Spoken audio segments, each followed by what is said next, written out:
Hey, bonjour les locos! Aujourd'hui, je vais vous parler d'un match de boxe, notamment le Tamron 24-70 Génération 2 contre tous ses concurrents. Le Canon, le Nikon, le Sigma et le Sony. Suivez-moi! Bonjour, je suis Blaise Fiedler de photoloco.fr et je vais vous parler de 5 objectifs photo différents, mais il s'agit chaque fois de 24-70 pour plein format à ouverture constante 2.8.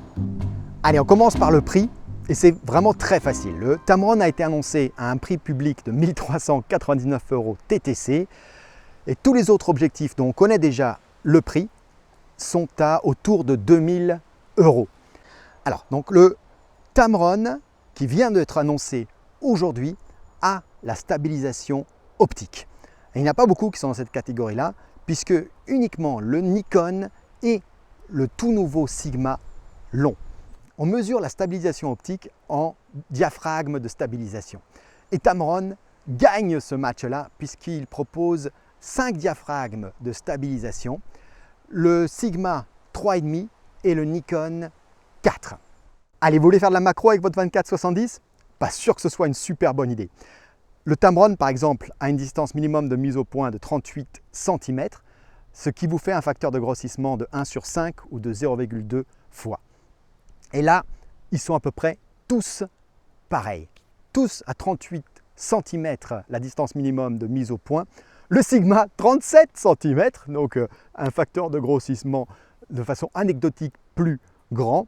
Et il n'y a que le Sony qui tire un petit peu son épingle du jeu, puisqu'on est à 34 cm la distance minimum de mise au point, un facteur de grossissement de 1/4 qui n'est toujours pas extraordinaire.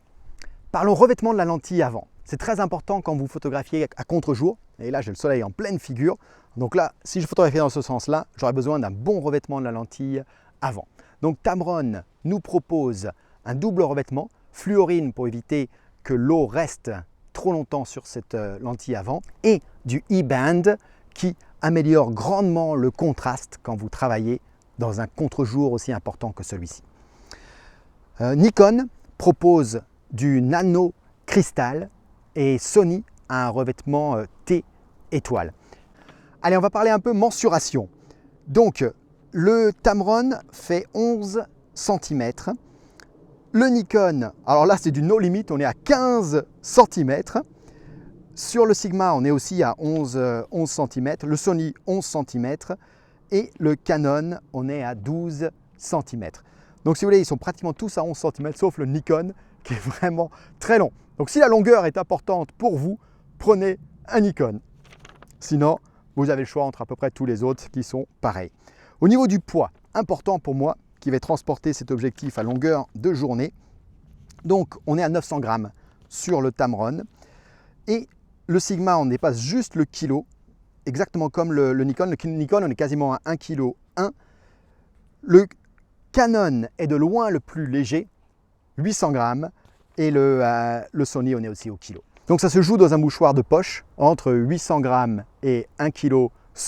Le Nikon, il faut bien les mettre quelque part, c'est 15 cm, étant le plus lourd et le Canon le plus léger. Pour ces 5 objectifs, vous aurez besoin d'un filtre de 82 mm pour protéger l'élément avant. C'est un filtre grand, cher, mais malheureusement, c'est le standard dans les objectifs 24-70.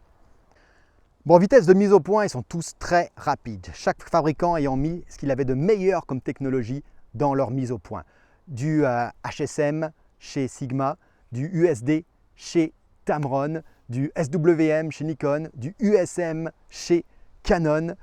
Bref, chaque fois ce qu'il y avait de meilleur, ce qui fait que c'est des mises au point très rapides. Là-dessus, ils sont à peu près équivalents.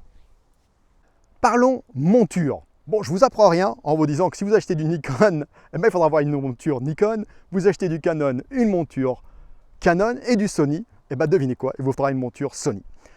Là où ça devient plus intéressant, c'est les Tamron et Sigma qui aujourd'hui, à ma connaissance, ne sont disponibles qu'en version Canon et Nikon. Donc voilà à peu près tout ce que je sais sur ces 5 objectifs photo. On vit vraiment une époque formidable où les fabricants remettent à jour leurs plus beaux objectifs photo.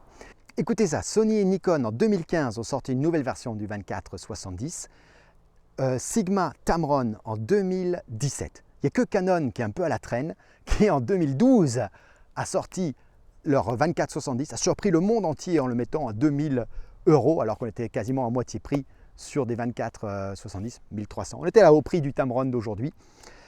Tous les autres ont évidemment suivi, en se frottant les mains, cette nouvelle tarification. Bref, on vit une époque qui est vraiment formidable, où des nouveaux objectifs sont remis à jour continuellement, où malheureusement aussi, les prix grimpent et grimpent. Alors que dire du Tamron à 1400 €? De vous à moi, je préférais qu'il soit en dessous de 1000 € parce que ça me permettrait toujours d'économiser 400 €. Mais ils se sont mis à un tarif qui correspond à ce que la concurrence est en train de faire, c'est-à-dire une augmentation des prix. Et quand on regarde les spécifications sur le papier, il faut dire qu'ils promettent aussi de très belles performances au-delà du prix. Dans l'absolu, ils promettent de très belles performances et à un prix qui est extrêmement compétitif. Donc même si j'aimerais que le prix soit moins cher, je dois reconnaître que je comprends leur stratégie marketing. Allez, à vous de jouer maintenant. Si vous êtes dans le marché du 24-70, dites-moi quel objectif vous intéresse le plus. Vous avez aujourd'hui pas mal de choix. Dites-moi ce que vous pensez de ce nouveau Tamron par rapport à la concurrence. Dites-moi ce que vous pensez des tarifs actuels des 24-70. Je pense que je devine déjà vos réponses. Et puis si ce n'est pas déjà fait, venez nous rejoindre sur Photoloco. Partagez vos photos prises avec des 24-70 ou pas. Il y aura toujours de la critique bienveillante qui dira tout le bien qu'elle pense de vos photos. Je suis Blaise Fiedler de photoloco.fr et je vous dis à bientôt.